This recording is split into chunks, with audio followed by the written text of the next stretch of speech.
I'm Savita Kumra. I've been at AUS now this is my third year, so 2.5 years.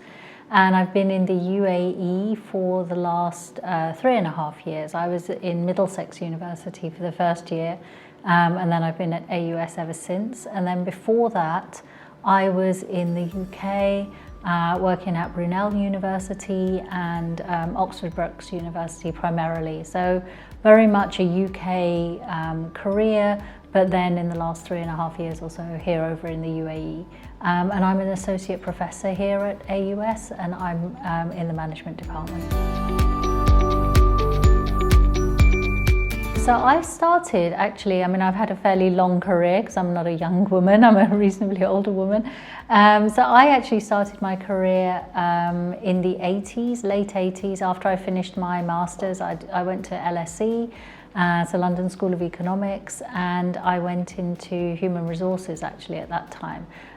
So I worked for British Telecom, and I also worked for King's College. So I used to actually recruit professors and academics and things, so that was quite interesting.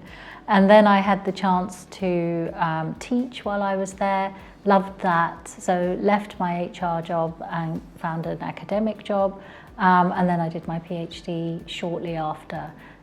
So went to Cranfield University for that, and specialised in women, and looking particularly at promotion processes within professional services. So that's kind of my background. And then in the academic world, I started as a lecturer, and I've progressed now to associate professor. And yeah, just lots of books, writing, publishing, teaching, consulting, the whole array of activities I think that we get involved in. So yeah. I have to be honest, I think I have been, it's funny, I do a lot of research on this, of course, so I'm very familiar with obstacles, and I think because of that familiarity, I've been fairly cognizant of issues that confront me at particular times. And I'm a great believer in not kind of just staying and banging your head against a brick wall. I like to take actions. I like to move on and change my own fate and decide my own future. So I've never really felt that I had obstacles. I've stayed in places as long as I'm happy to be there. When I'm not happy, I look somewhere else and I find another job and I move on. So I don't tend to hang around feeling sorry for myself or being annoyed. I tend to just think, okay, this place it worked, now it doesn't, okay, let's move on, let's find somewhere else that does. And I think I've managed my career always that way. As I briefly mentioned just now, I have 2 boys, and I always managed my career to make sure that, you know, I could spend my time with my children, as well as being able to have a rewarding and fulfilling career. So for me, it was important that I enjoyed my work and I got something from it, rather than I was running up some career ladder, you know, in certain timescales. That never really mattered to me.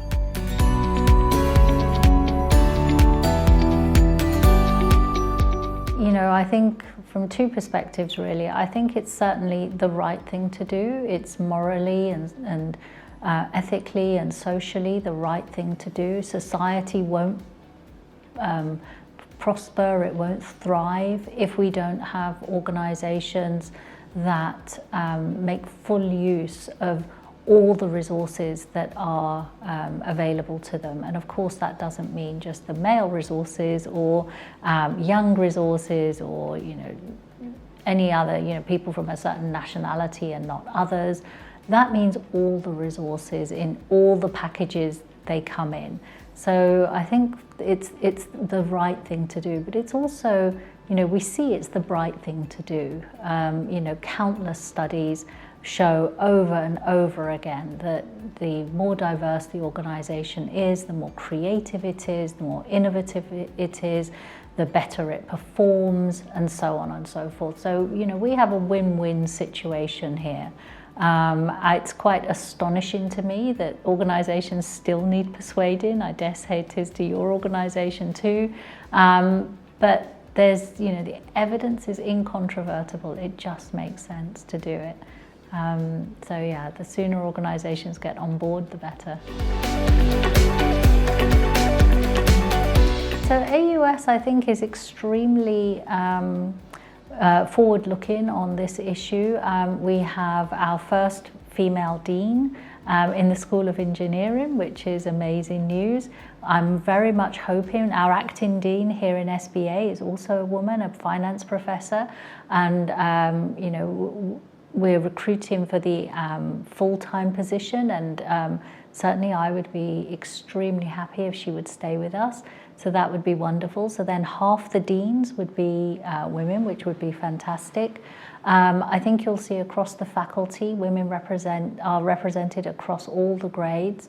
And so we have a very, a good environment here. It's a merit-based environment, and it's one in which, the criteria for advancement are very clear. The opportunities to take part in not just your own teaching, but the running of the institution, participating in Senate, committees, and so on. So access to, decision-making positions is relatively straightforward and gender-blind in that sense. So I think it's a merit-based institution, and, very much promotes, excellence in whatever package. And diversity, I don't think you have to look very far. Just walk along this corridor, look at the names on the door. We come from all over the world. And so we have gender diversity, we have ethnic diversity, national diversity, and so on. So it's a really lovely environment to work in, and I'm extremely comfortable here and happy to be here. And as somebody who pioneers equality and diversity across institutions, that's very important to me. So it's a great institution for that.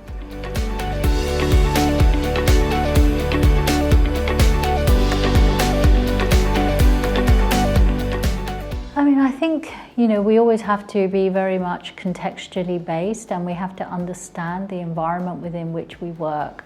So I think you always have to take a kind of multi-level approach. It's not enough to just say, this worked over in the US, or this report from the UK or Europe said, these things would be good. We're here in the UAE, so what we have to do is we have to understand what is it that's needed, what sorts of activities, initiatives are wanted by people, and then you come up with solutions to the problems that you find within the context that you're in. So you have to look at that macro, micro, meso, macro, and then bring all those factors together to bring into place or put into place initiatives that will be effective. So I don't think there's any prescription. I don't think if you say, let's have quotas, that will work, or let's have, flexible working, that will work. There's no silver bullet, there's no one thing that works everywhere. You have to know your context, you have to know your environment, you have to know your labor force. It's a very complicated set of factors, and you have to know the culture, the traditions and so forth, and then we can work with all of that to come up with the best solutions for people in their circumstances. So I don't think I've never been a top 10 tips type of person. I don't really believe in that.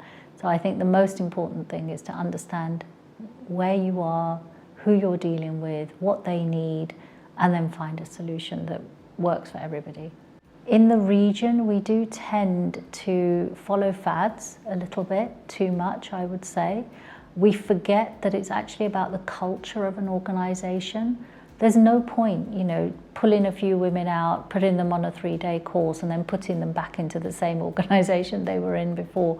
It doesn't do anything. So we have to look at this more holistically. And we also can't just keep borrowing or following fads from other places. I think it's really important that we start to contextualize and think very carefully about what works here, what do people really want. And some of the work I'm currently engaged in and thinking about is what even is a successful career? Is it the same as we would see in other places, or is it something else? And I suspect it's something else. And actually, that doesn't make it any less valuable. That makes it just as valuable. So we might be working on a model of a Western organization where career success is measured in how senior you are, whereas actually here, for women working here, that's not what they're looking for. They're looking for maybe a more balanced life, or something that enables them to follow their faith, be good with their families, and also have rewarding and interesting careers. So I just think we need to be a lot more mindful, and I think we need to stop following fads and fashions that were not built for this environment. They weren't built for this place. So I would say that's probably quite an important thing to be doing.